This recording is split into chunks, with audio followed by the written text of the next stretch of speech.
आज का बाइबल का वचन मकबियों का पहला ग्रंथ अध्याय 6 वचन 1 से 13 और आज का सुसमाचार सन लूकस के अनुसार अध्याय 20 वचन 27 से 40। मकबियों का पहला ग्रंथ अध्याय 6 वचन 1 से 13। जब अंताक्यो पहाड़ी प्रांतों का दौरा कर रहा था तो उसने सुना कि फारस देश का एलिमैस नगर अपनी संपत्ति और सोना चांदी के लिए प्रसिद्ध है, और यह कि वहाँ का मंदिर अत्यंत समृद्ध है और उसमें ही वे स्वर्ण डाले कवच और अस्त्र शस्त्र सुरक्षित है, जिन्हें फिलिप के पुत्र सिकंदर मकदूनियों के राजा और यूनानियों के प्रथम शासक ने वहाँ छोड़ दिया था। इसलिए वह उस नगर पर अधिकार करने और उसे लूटने के उद्देश्य से चल पड़ा, किंतु वह ऐसा नहीं कर पाया क्योंकि नागरिकों को उस अभियान का पता चल गया था। उन्होंने हथियार लेकर उसका सामना किया और उसे भागना पड़ा। उसने दुखी होकर वहाँ से बाबुल के लिए प्रस्थान किया। वह फारस में ही था जब उसे यह समाचार मिला कि जो सेना यहूदिया पर आक्रमण करने निकली थी वह पराजित होकर भाग रही है। लिसियास एक विशाल सेना लेकर वहां गया था, किंतु उसे यहूदियों के सामने से पीछे हट जाना पड़ा।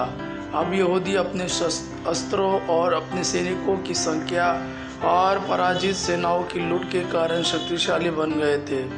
उन्होंने यरूशलेम की होम वेदी पर एंटियोक द्वारा स्थापित घृणित मूर्ति को ढा दिया। पहले की और मोती के चारों ओर ऊंची दीवार बनवाई और उसके नगर बेतसूर की भी निक्किराबंदी की। राजा यह सुनकर चकित रह गया। वह बहुत घबरा गया, पलंग पर लेट गया और दुख के कारण बीमार हो गया था, क्योंकि जो वह चाहता था वह नहीं हो पाया था। वह इस तरह बहुत दिनों तक पड़ा रहा, क्योंकि एक गहरा विषाद उस पर छाया था। तब वह समझने लगा कि वह मरने को है, और उसने अपने सब मित्रों को बुलाकर उनसे कहा, मुझ पर दुख का कितना बड़ा पहाड़ टूट पड़ा है। मैं तो अपने शासन के दिनों में दयालु और लोकप्रिय था। मैंने पहले अपने मन में कहा, मैं कितना कष्ट सह रहा हूँ और मुझ पर दुख का कितना बड़ा पहाड़ टूट पड़ा है। मैं तो अपने शासन के दिनों दयालु और लोकप्रिय था, किंतु अब मुझे याद आ रहा है कि मैंने यरूशलेम के साथ कितना अत्याचार किया।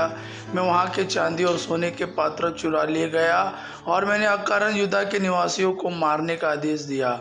मुझे लगता है कि मैं इसी से कष्ट भोग रहा हूँ और गहरे शोक के कारण यहाँ विदेश में मर रहा हूँ।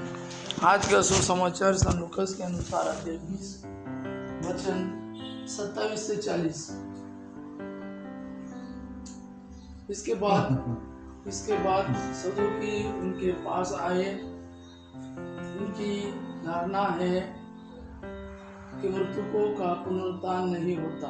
उन्होंने ईसा के सामने यह प्रश्न रखा, गुरुवार मूसा ने हमारे लिए यह नियम बनाया, यदि किसी का भाई अपनी पत्नी के रहते निसंतान मर जाए तो वह अपने भाई की विधवा को ब्याह कर अपने भाई के लिए संतान उत्पन्न करे।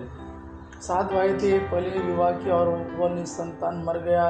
दूसरा और तीसरा और आदि 7 भाई विधवा को ब्याह कर निसंतान मर गए।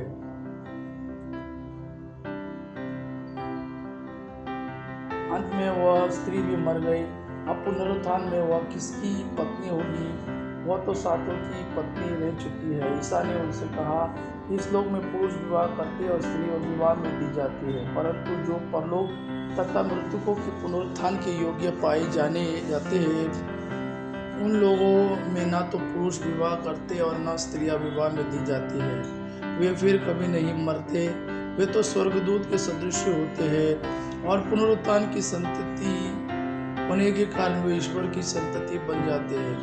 मृतकों का पुनरुत्थान होता है। मूसा ने भी झाड़ी की कथा में इसका संकेत किया है, जहाँ वह प्रभु को इब्राहिम का ईश्वर, इसहाक का ईश्वर और याकूब का ईश्वर कहते हैं। वह मृतकों का नहीं, जीवितों का ईश्वर है, क्योंकि उसके लिए सभी जीवित है। इस पर कुछ शास्त्रियों ने उनसे कहा, गुरुवर, आपने ठीक ही कहा। इसके बाद उन्हें ईसा से और कोई प्रश्न पूछने का साहस नहीं हुआ। यह प्रभु का वाणी है। प्रभु को धन्यवाद। आबा पिता की महिमा और पुत्र यीशु का प्रेम आप पर सदा सर्वदा बना रहे। आमीन।